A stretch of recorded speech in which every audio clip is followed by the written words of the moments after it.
important to recognize that our body is really the product of our thoughts. We're beginning to understand in medical science the degree to which the nature of thoughts and emotions actually determines the physical substance and structure and function of our bodies. We've known in the healing arts of a placebo effect.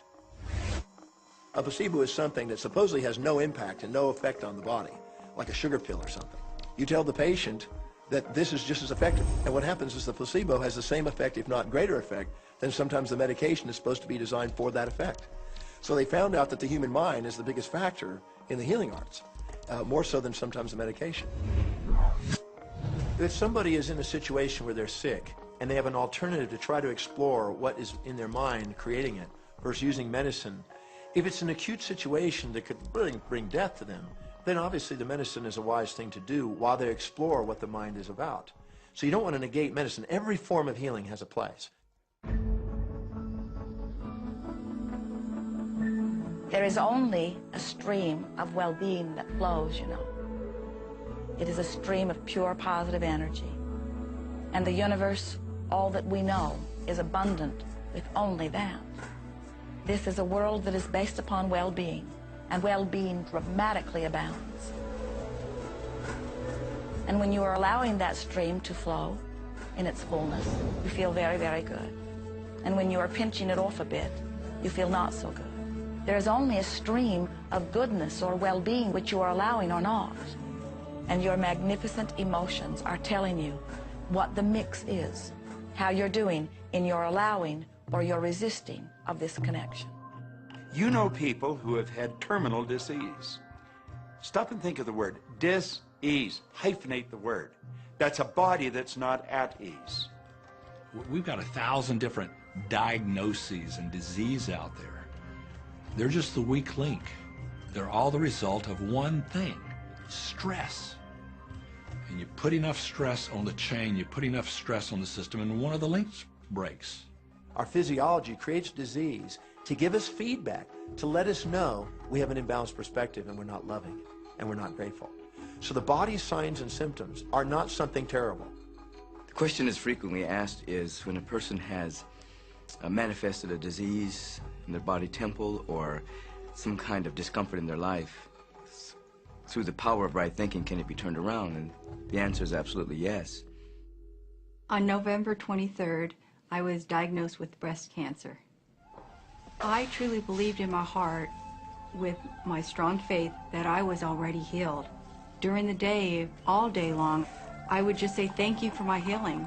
On and on and on I went, thank you for my healing. I believed in my heart I was healed. I saw myself as if cancer was never in my body. One of the things I did to heal myself was to watch very funny movies. That's all we would do, is just laugh, laugh, laugh. We couldn't afford to put any stress in my life because we knew stress was one of the worst things you can do while you're trying to heal yourself. From the time I was diagnosed, which was November 23rd, to the time I was healed totally was approximately 3 months. And that's without radiation and chemotherapy. Well, we come with a basic program. It's called self-healing. You get a wound, it grows back together. You get a bacterial infection, the immune system comes and takes care of those bacteria and heals it up. The immune system is made to heal itself. Disease cannot live in a body that's in a healthy emotional state. Your body is casting off millions of cells every second, and it's creating millions of new cells. In fact, literally, parts of our body are replaced every day. Other parts take a few months, other parts a couple of years. But within a few years, we have a brand new physical body. If you have a disease and you're focusing on it and you're talking to people about it, you're going to create more disease cells. See yourself living in a perfectly healthy body. Let the doctor look after the disease. Can you feel the difference between having painful arthritis in your hips and feeling fearful about it, or having painful arthritis in your hips and feeling hopeful about it? The difference between fearful and hopeful is the difference between recovery or not. Happier thoughts lead to essentially a happier biochemistry, a happier, healthier body. Negative thoughts, stress, has been shown to seriously degrade the body and the functioning of the brain, because it's our thoughts and emotions that are continuously reassembling, reorganizing, recreating our body. Remove physiological stress from the body, and the body does what it was designed to do. It heals itself. I've seen kidneys regenerated. I've seen cancer dissolved. I've seen eyesight improve and come back. I always say that incurable means curable from within. You can change your life, and you can heal yourself.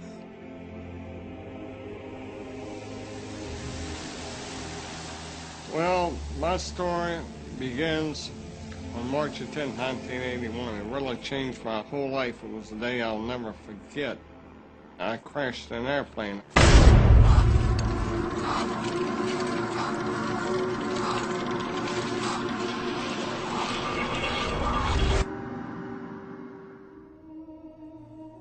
I ended up in the hospital completely paralyzed. My spinal cord was crushed. I broke the first and second cervical vertebrae.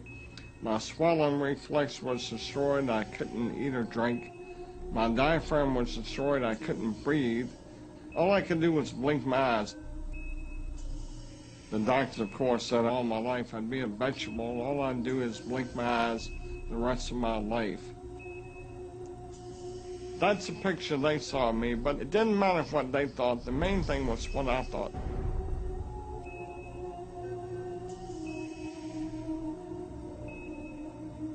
I pictured myself being a normal person again, walking out of that hospital. The only thing I had to work with in the hospital was my mind. As long as you have your mind, you can put things back together again. I was hooked to a respirator, and they said I'd never breathe on my own again because my diaphragm was destroyed. But this little voice kept saying to me, breathe deep, breathe deep.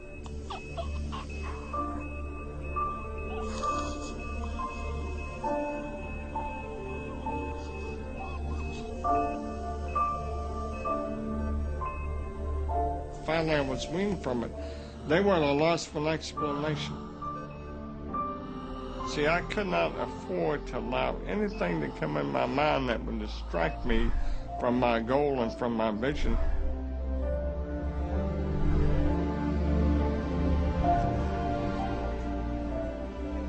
Well, I set a goal to walk out of the hospital on Christmas. That was my goal.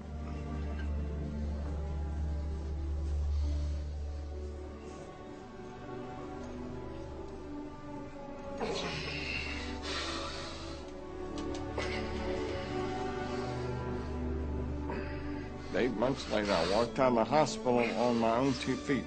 They said it couldn't be done. That's a day I will never forget.